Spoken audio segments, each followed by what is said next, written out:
Okay, mtazamaji wa Student Connect, ni kukaribishe kwa moyo mkunjufu kabisa katika kipindi hichi cha ndani ya Faculty. Ni kipindi mahususi kabisa ambacho kimeandaliwa kwa ajili ya maisha ya wanafunzi wa vyuo vikuu, changamoto ambazo wanazipitia, taaluma pamoja na fani zao. Na hapa nipo na mwanafunzi kutokea Chuo Kikuu cha Dar es Salaam anayesomea masuala ya Communication Study. Nitakuwa naye hapa na exclusive interview tukiangalia masuala mbalimbali ambayo anayapitia. Bwana, nikukaribisha sana katika kipindi cha ndani ya Faculty. Bwana, shukrani sana kwa nafasi hiyo. Okay, kwanza kabisa ningeomba kwanza ujitambulishe. Kwa majina naitwa Adili Pregod, lakini maarufu kama Pareboy kama wengi wanavyonijua, na ni mwanafunzi wa Chuo Kikuu cha Dar es Salaam, Bachelor Degree in Communication Studies. Tungetamani kufahamu kitu gani ambacho kimekupelekea wewe ukaja kusoma kozi ya Communication Study? Ya kusema kweli, kilichonifanya nikasoma hii kozi kwanza kabisa ni influence kutoka kwa baadhi ya watu ambao washa experience hii kozi ambao wamenizidi mbele, lakini cha pili ni passion mimi mwenyewe, ni kitu ambacho nilikuwa nakitamani kutoka kwamba communication ni real life ambayo tunaishi na ndio halisia wa maisha. Kwa hiyo ni kitu ambacho mimi mwenyewe nakipenda, kwa hiyo niliona kama ni sehemu ya ndoto zangu. Wakati na kufuatilia kupitia ukurasa wako wa Instagram, nimegundua kuwa wewe ni msanii. Pengine unafikiri kutokana na kozi ambayo unaisoma pamoja na kazi ya muziki ambayo unaifanya, pengine kozi imechangia kupata skills ambazo zinakusaidia kwenye masuala ya kimuziki? Okay, shukrani sana kwa swali zuri, na to be honest, kuhusu uhusiano uliopo kati ya communication study na muziki ninaofanya ni jambo ambalo kusema kweli limenisaidia kwa asilimia nyingi tu, kwa sababu muziki ni mahusiano, ni mawasiliano ya moja kwa moja na sio moja kwa moja miongoni mwa watu. Kwa hiyo kutokana na kwamba knowledge na skills ambazo nazipata ndani ya communication study ninapokuja kuziapply kwenye masuala ya muziki zinakuwa zinanisaidia directly au indirectly, vitu ambavyo naweza ngavifanya practical au theoretical kama hivyo. Okay, naomba tuachane na muziki kidogo, tutakuja kuzungumzia baadaye kidogo. Naomba tuizungumzie kozi yako. Kutokana na kozi ambayo unaisoma, unatarajia mwisho wa siku uwe nani? Ya kusema ukweli, kila mtu ana ndoto zake, na kwenye swala zima la communication study ni kozi ambayo kusema ukweli ni kozi pana, na ni jambo ambalo moja ya jambo ambalo linifanya nikaichagua hii kozi, kwa sababu kwanza kabisa ni kozi ambayo haina zaidi ya miaka 5, na tunajua kabisa ni kozi ambayo kwa East Africa inatolewa na vyuo vikuu viwili tu, University of Dar es Salaam na Moi University Kenya. Kwa hiyo ni kozi ambayo nimeona ina fursa nyingi ndani yake. So kwa upande wangu kusema kweli nimechagua hii kozi kwa lengo kubwa. Kwa upande wangu na wish kwa communication officer, lakini pamoja na related professional ambazo zinahusu masuala hayo, lakini pia inachangia kwa asilimia kubwa kwenye fani yangu na maisha ya kawaida. Unadhani kuna umuhimu gani kwa mwanafunzi kusoma kozi ya Communication Study? Kwanza kabisa akisoma Communication Studies, ukiachilia mbali masuala mazima ya kwamba labda ana soko kubwa la kuingia kila sehemu ambayo anaweza kuingia, ukweli ni kwamba itamsaidia sana katika maisha ya kawaida, kwa sababu Communication Study ni mawasiliano na kila mtu anaishi kwa kuwasiliana kila siku moja kwa moja au isivyo moja kwa moja. Kwa hiyo inamsaidia sana mtu kwanza yeye mwenyewe jinsi gani atakavyoweza kuishi na watu positively, kwa sababu tunajua bila watu ndo kila kitu na tunaishi nao kila siku. Kwa hiyo Communication Studies itanisaidia mimi binafsi jinsi gani ninavyoweza kuishi na kucommunicate na watu, lakini pia kwenye masuala ya ajira na kazi na vitu kama hivyo ni kozi ambayo inaingia kila sehemu, kwa sababu hakuna sehemu ambayo watu hawasiliani na vitu kama hivyo. Okay, tunasoma kwa ajili ya kuelimika, lakini pia tunasoma kwa ajili ya kujitafutia fedha kama tunazungumzia masuala ya ajira. Pengine tungetamani kufahamu kutokana na kusoma Communication Study, fursa gani ambazo tunaweza tukazipata? Kwanza kabisa fursa ni nyingi sana, kwa sababu Communication Study ni kozi ambayo kama nilivyosema mwanzoni unaingia kila sehemu. Kwanza kabisa kwenye masuala ya wewe mwenyewe jinsi gani utaweza kucommunicate na watu positively, lakini baadhi ya fursa au unaweza ngataja baadhi ya professionals ambazo unaweza kuzifanya ni kwa mfano kuwe masuala ya communication officer, lakini communication studies ni kozi ambayo ndani yake imebeba masuala mazima ya journalism na mass communication, kwa sababu hivyo ni sehemu tu ya communication studies. Kwa mtu ambaye anasoma communication study anaweza pia akaingia katika masuala mazima ya tasnia ya habari, mawasiliano, masoko, yani masuala ya marketing, lakini pia branding kwa sababu ana uwezo mkubwa wa communicate, lakini pia masuala ya human relations na vitu kama hivyo. Kila sehemu ambayo mawasiliano yanahusika anaweza akaingia. Kutokana na kozi ya communication study ambayo unasoma sasa hivi hapa katika Chuo Kikuu cha Dar es Salaam, pengine kuna changamoto gani ambazo unazipitia kwa kipindi upo masomoni? Kwanza kabisa changamoto ambazo nazipitia kwa wakati huu to be honest sitasema kwamba ni changamoto, lakini naweza kuiweka kwenye kama ni tatizo ambalo linapata sio kwa kozi yetu, ni tatizo ambalo linapata watu wengi. Ni kwamba labda yale maoni au mawazo ambayo tunaweza tukapata mtandaoni, lakini kwa baadhi ya watu kwamba kozi unayosoma ni hamna kitu, hamna ajira, hamna chochote. Kwa kozi unayosoma ni unasoma tu, lakini utamaliza utaingia mtaani, hamna chochote. Lakini hiyo ni baadhi ya changamoto ambazo tunaweza tukazipitia, na sio kozi yangu tu, lakini kozi nyingi, kwamba changamoto imekuwa kubwa ni ajira. Lakini ukifocus kwenye ajira, kweli watu wanasoma lakini ajira hawapati. Lakini ukiangalia kwenye masuala mazima ya human related circumstances ni kwamba kozi ipo vizuri, na ukijiongeza unaweza ukapata hiyo ajira au zaidi basi ya ajira. Lakini changamoto ni hiyo kubwa, kwamba maneno, yani ile tunaita word mouthing kuhusu kozi hii imekuwa ni kubwa tu, na sio kozi hii, ni pamoja na kozi zingine. Okay, na kwa kusoma communication study kuna uwezekano wa mwanafunzi ama mtu ambaye amehitimu communication study akifika mtaani na akaweza kujiajiri?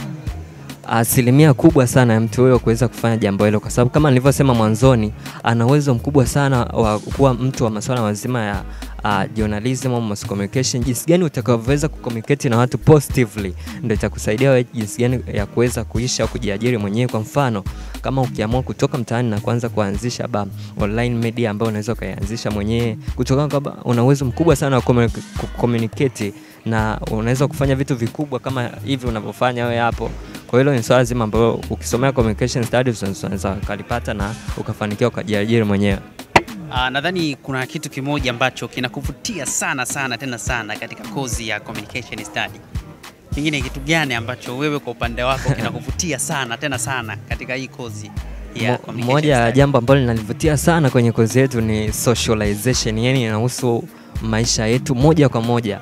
Sio kwa ubaya, lakini unakuta kwa mfano mtu anasoma kozi ambayo inaitwa nini magnetization. Unasoma mtu anasoma kozi, lakini unakuta haijai kumgusa hata kidogo kwenye maisha yake kwa wakati huu. Na ukiangalia uhalisia wa nchi yetu pamoja na mazingira tunatokea, ni vitu ambavyo unakuta anasoma sayansi ya kusafiri hapa kwenda mwezini, ndugu yangu, inakuwa wakati mgumu. Sasa tutaondoka lini hapa twende mwezini? Lakini unakuta kozi ambayo ninasoma ni vitu ambavyo ni moja kwa moja anavifanya, communicate na watu kila siku, na zile knowledge na skills ambazo nazipata ndio jambo ambalo linanivutia sana, kwa sababu ni vitu ambavyo na practice day to day. Okay, kwa sasa hivi kuna wanafunzi wa kidato cha 6 ambao wamehitimu na kwa sasa wanatarajia kuja katika vyuo vikuu. Pengine tungetamani kusikia ushauri kutoka kwako kutokana na kozi ya communication study. Unawashauri nini wanafunzi ambao kwa sasa hivi wamehitimu form 6 na wanatarajia kuja katika chuo kikuu? Kwanza kabisa mimi niwapongeze kwa sababu ni jambo la kushukuru Mungu, ni safari kubwa amepiga hadi hapo alipofikia. Kwa ushauri wangu ni kwa ambaye mwanafunzi ambaye anatamani kusoma communication studies, kwanza kabisa nimpongeze, na ni golden chance ambayo ameipata na ni wazo zuri. Kwa na washauri kama anatamani kufanya hivyo basi afanye hivyo, kwa sababu ni kozi ambayo ina fursa kubwa, ina uwanda mpana kabisa wa yeye maisha yake moja kwa moja, lakini pia katika soko la ajira. Kwa hiyo ukiangalia ni kila combination ambao ameisoma pale advance anaweza akaja akasoma hii course kwa asilimia kubwa. Lakini japokuwa wamebe more prioritized kwa masuala ya language na vitu kama hivyo, lakini ni nafasi kubwa ambayo anaweza akaipata nikamsaidia katika uhalisia wake wa maisha pamoja na masuala mazima ya ajira. Okay, asante sana. Umeelezea vizuri sana kutokana na kozi ya communication study. Lakini mwanzoni kabisa wakati unajitambulisha umezungumza kuwa wewe ni msanii. Kwa sasa hivi naomba tuzungumzie kati ya usanii pamoja na kozi ambayo unaisoma ya communication study. kwa haraka haraka kabisa, tukianza na usanii, safari yako ya kimuziki mwanzoni kabisa ilianzia wapi na jina gani ambalo unalitumia la usanii? Safari ya muziki kusema kweli ilianza ya 2016. Kipindi nipo shule ya msingi sana ndo muziki nilianza kufeel damuni kabisa, kwa sababu ni kutokana na mazingira ambayo yalikuwa yananizunguka nikiwa pamoja na ndugu pamoja na marafiki zangu, walikuwa na influence sana pamoja na wasanii ambao walikuwa nasikika kipindi hicho. Kwa ni jambo ambalo niliona baada ya kujaribu na kuona naweza, na baadhi ya watu kuamini ninachokifanya, nikaanza kuimba mashuleni ni talent show, watu wakawa wananiamini. Kwa official nilipofika chuo kikuu nilianza kudrop ngoma yangu ya kwanza, official record ya kwanza ambayo ni mwaka jana. Nilipofanya hivyo nikaona mwitikio pia ni mkubwa. Kwa hiyo baada ya hapo nikaona kabisa official mwaka jana ndo nikawa nimeingia rasmi kwenye masuala ya muziki. Kwenye passion ya kimuziki naona kabisa umeanza tangia zamani. Kwa nini baada ya kuhitimu kidato cha 6 uliamua kuja kusoma communication study? Kwa nini kutokana na kipaji chako cha kimuziki usije kusoma masuala ya kimuziki? Kwa nini ukaamua kuja kusoma masuala ya communication study? Kwa upande wangu naona communication, muziki upo ndani ya hiyo communication tayari, kwa sababu tayari muziki ni communicative way, kwa sababu naweza kuwasiliana na watu positively. Sasa ngaona kwa sababu muziki upo na naweza kuifanya, nikisoma communication utaweza kunisaidia kufanya vizuri zaidi kwenye masuala ya muziki, kwa sababu nimepata knowledge na skill nyingi ambazo zitanisaidia kwenye kupush huo muziki pamoja na kufanya vizuri zaidi. Kwa hiyo nikaona communication itakuwa vizuri zaidi, kwa sababu muziki nao basi ngoja nisome communication ili uweze kusaidia kupush, pamoja na kwamba utasaidia kupush muziki, lakini pia utanipa fursa nyingine ambazo zitakuwa kando na muziki. Pia unawezaje kubalance kati ya masuala ya kimuziki pamoja na masuala ya kielimu ambayo kwa sasa unayafanya hapa katika Chuo Kikuu cha Dar es Salaam? Kwa swali hilo zuri kabisa, kwa sababu ni swali ambalo wengi wanajiuliza kwamba kwa nini nitawezaje kuvibalance hivyo vitu viwili. Kusema ukweli ni swali ambalo nalifanya ni kutumia ratiba, kwa sababu muda ambao nitakuwa nautumia kwenye masuala mazima ya burudani au masuala ya muziki nitakuwa nautumia muda huo. Yani ratiba ambayo ninaiweka ni masuala ya muziki unakuwa na ratiba yake, lakini masuala ya masomo yanakuwa na muda wake, nikiangalia priority naiweka sehemu gani kwa wakati sahihi. Okay, mtazamaji, kama ndo kwanza unajiunga nasi, hii ni Student Connect na kipindi kilichopo sasa hivi ni ndani ya Fakati. Nipo na Pareboy, msanii kutokea kozi ya communication study, ni mwanafunzi aliyopo Chuo Kikuu cha Dar es Salaam anayesomea masuala ya communication study. Nipo naye hapo tunazungumzia kuhusiana na kozi yake pamoja na muziki wake ambao anaufanya. Pareboy, umesema kwamba wewe ni msanii. Yep. Unafikiri kwa mwanafunzi ambaye ametoka nyumbani kwao na kuja chuo kikuu kwa ajili ya kusoma na akawa serious na masuala ya elimu pamoja na vitabu, unadhani ni kitu sahihi kwa yeye kujiingiza katika masuala ya kimuziki? Shukrani kwa swali zuri. Kwanza kabisa najua ni kwenye jamii zetu sisi kama Afrika, kusema ukweli ni kwamba mtu anapoingia muziki ulikuwa unajulikana kwamba ni uhuni fulani au pamoja na masuala kama hayo, lakini tunashukuru Mungu kwa hapa tulipofikia kidogo watu wanaelewa wa masuala yao kwamba ni kazi au swala kama masuala mengine. Kwa mwanafunzi ambaye anatoka nyumbani anakuja hapa kusoma, lakini akiwa ana kipaji hicho cha muziki au kipaji kingine chochote, ni vizuri akifanya tu bila kwa kuzingatia ratiba yake.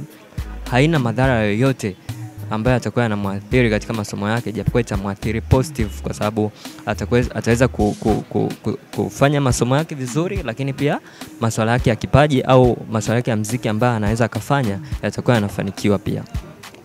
Kwa wanafunzi wenzako ambao wanasoma nao kozi moja ya communication study katika Chuo Kikuu cha Dar es Salaam, wanakuchukuliaje la swala la wewe kuwa mwanamuziki na huku ukisoma kozi ya communication study? Kuhusu wanafunzi wenzangu, kusema kweli I'm so proud of them, kwa sababu ni watu ambao naishi nao positive sana, wananisupport. Yani wenyewe to be honest ndio watu wa kwanza kabisa kwenye masuala nzima ya support. Wenyewe ndio wananisupport sana, wanangu sana, kwa sababu wimbo ukitoka wenyewe ndio wa kwanza ku like, comment na kushare huko. Kwa hiyo ni watu ambao wanachukulia vizuri, na nashukuru sana kwenye swala hilo, support wanaonyesha vizuri na hivyo tu. Kutokana na masuala ya kimuziki ambayo unayafanya na kozi ambayo unaisoma ya communication study, pengine masuala ya kimuziki ilishawahi kuathiri masuala ya kimasomo ya communication study?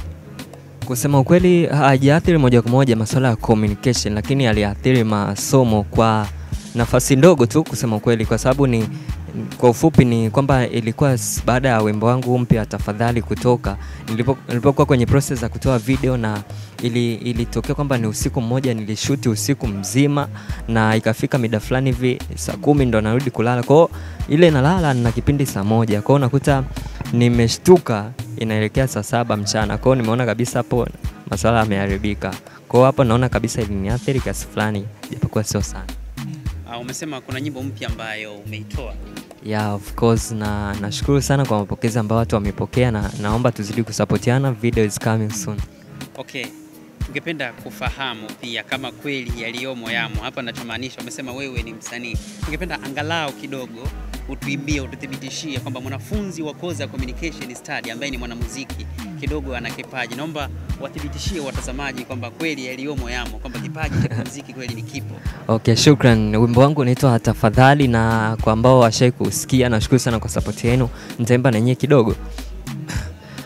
Kwanza, uhali gani baby, mimi mzima buheri, nimekumisi baby, kwangu usingizi umefeli. Pili, ntarudi baby, ukusili wala silali, te amo, mi amor, habibi, naomba ujue kwamba nakupenda sana, moyo umeufunga kamba, usiku mchana inavyoringa navyotamba, ntadhalilika kiachana, zili kufunga kuomba, nikirudi tawana.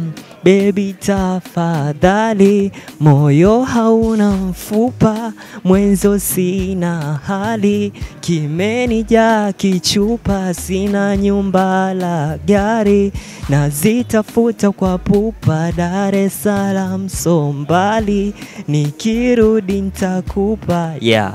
Bwana, Pare Boy, of course nikupongeze sana, nyimbo iko vizuri. Lakini sasa naomba tukizungumzie kitu kimoja. Katika ndoto zako ambazo unazo kwa sasa hivi, kwenye ndoto kitu gani ambacho umekipa kipaumbele sana kati ya muziki pamoja na kozi ambayo unaisoma ya communication study? Kusema ukweli hivyo vitu vyote vimelingana kwa vipaumbele. Kusema ukweli.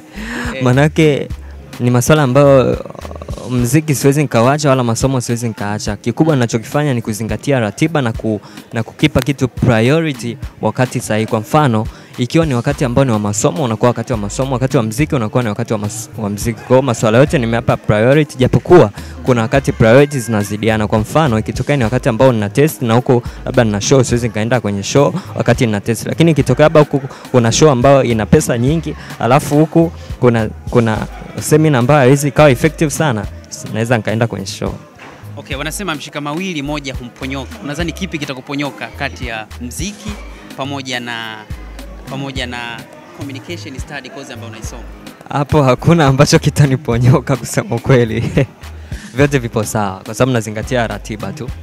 Bwana Pare Boy, nikushukuru sana kwa muda wako ambao umeufanya hadi leo tukafanya exclusive interview. Naomba uongee neno lolote kwa watu wote watazamaji ambao kwa sasa wanakusikiliza. Yo bwana, big shout kwako pia, asante pia kwa muda huu, na niwashukuru sana watu wote wa Tanzania, wanafunzi pia wa Chuo Kikuu cha Dar es Salaam, kwa sababu mmekuwa ni support yangu ya kwanza tangu nianze masuala yangu ya muziki hadi hapa tulipofikia, na niwashukuru pia kwa wimbo wangu wa Tafadhali, mmepokea vizuri, na niwaambie tu kwamba video inakuja muda so mrefu, na ni waombe tuzidi kusupportiana, tuko pamoja, na napenda sana. Okay, asante sana, nikushukuru kwa muda wako. Shukran pia.